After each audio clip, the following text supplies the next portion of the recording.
Chapter 2, Section 4 is more work with proofs. And we have this picture up here. And then it says B is the midpoint of AC. And C is the midpoint of BD. So those midpoint things, it's important information. So I'm going to put that in our given. B is the midpoint of AC. And C is the midpoint of BD. And that's our given. And before I even look at anything, I know I'm going to use the midpoint. Well, B is the midpoint of AC. That means these segments are congruent. AB is congruent to BC. And then it also says C is the midpoint of BD of these sections. So BC is congruent to CD. By definition of midpoint. And now if we look at what we're trying to prove, we are trying to prove AB is congruent to CD.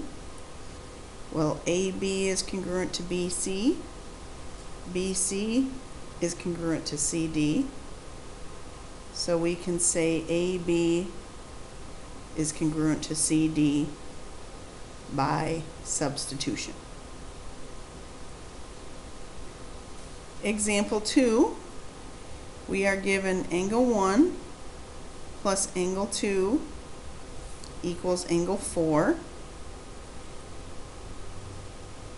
And this says the measure of angle 1 plus measure of angle 2 equals the measure of angle 4. And that just means however many degrees they are. I just kind of shorten it by saying angle 1 plus angle 2 equals angle 4 is our given. And if we look at this, we're trying to get a couple things that add together to get 180.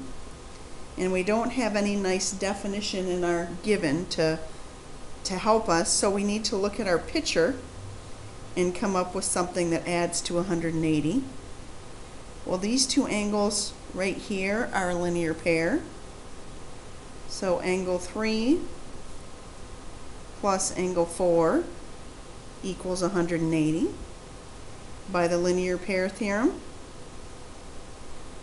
And then we can take this and put it in place of that angle 3. Oops, how about in place of that angle 4?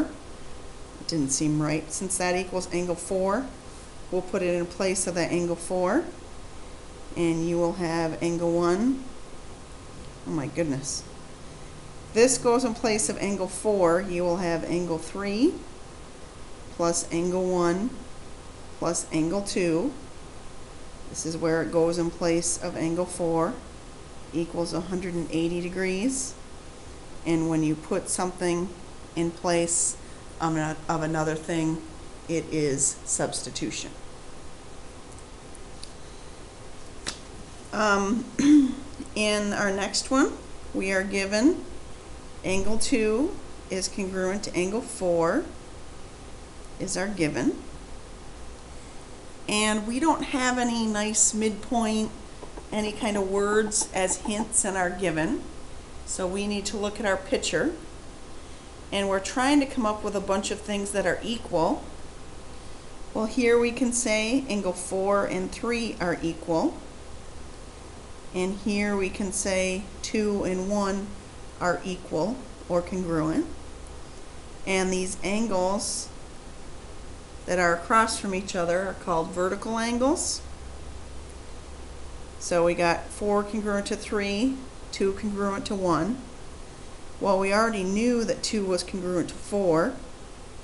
So we know then that 2 is congruent to 3. And since 2 is congruent to 1, we can say that 1 is congruent to 3. So basically all of these angles are equal. And then angle 1 is congruent to angle 3 by substitution. On our next page, we have a couple more proofs. Example 4, we have nice hints here.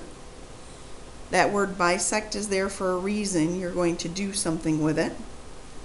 And this says AB bisects angle CAD, and AD bisects angle BAE, which is our given. So if we look at this first angle, CAD, if we cover up that part, we can say angle 1 is congruent to angle 2. And we have a second thing that's bisected. Angle BAE is bisected. So angle 2 is congruent to angle 3 by the definition of angle bisector. 1 is congruent to 2, 2 is congruent to 3, angle 1 is congruent to 3 by substitution.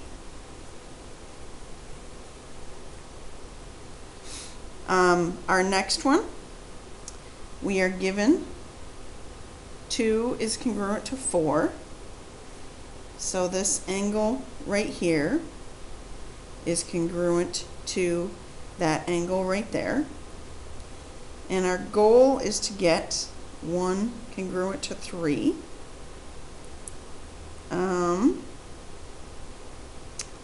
So I think I'm going to say angle 1 plus angle 2 equals 180.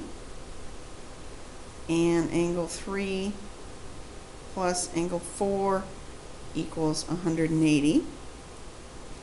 And that's by the linear pair theorem. And I'm going to put a step 2.5 in here. Since both of these equal 180, angle 1 plus angle 2 equals angle 3 plus angle 4 as our substitution. I think that's supposed to be step 3, and I think this is supposed to be substitution. And then if we have 1 plus 2 and 3 plus 4, we know that 2 and 4 are equal, so we can subtract those from both sides, and then you will have angle 1 is congruent to 3, and that is because of the subtraction property of equality. I'm working from the rough draft of the notes, and I think we had these things in the wrong place. So we set both these things equal to 180. Since these two things equaled 180, we could say these two things are equal. And then since those two things were equal, you could subtract that from both sides. And example 6, B is the midpoint of AC, and we also have AD congruent to EC is our given. Well, I've got a huge hint here with midpoint. If B is the midpoint, then we can say those pieces are congruent.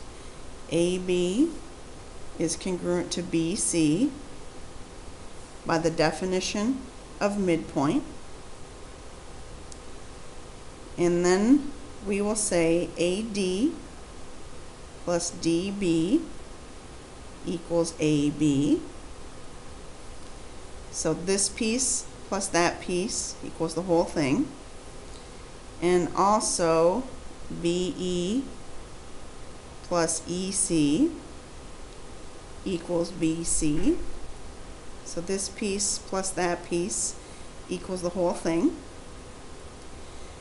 We'll see in the beginning Well, we said that AB is congruent to BC right here. So these two things are equal.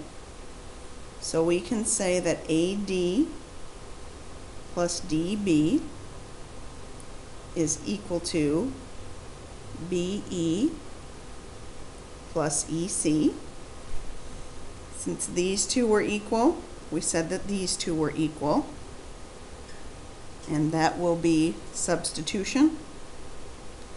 And now since AD and EC are equal, you're going to subtract that,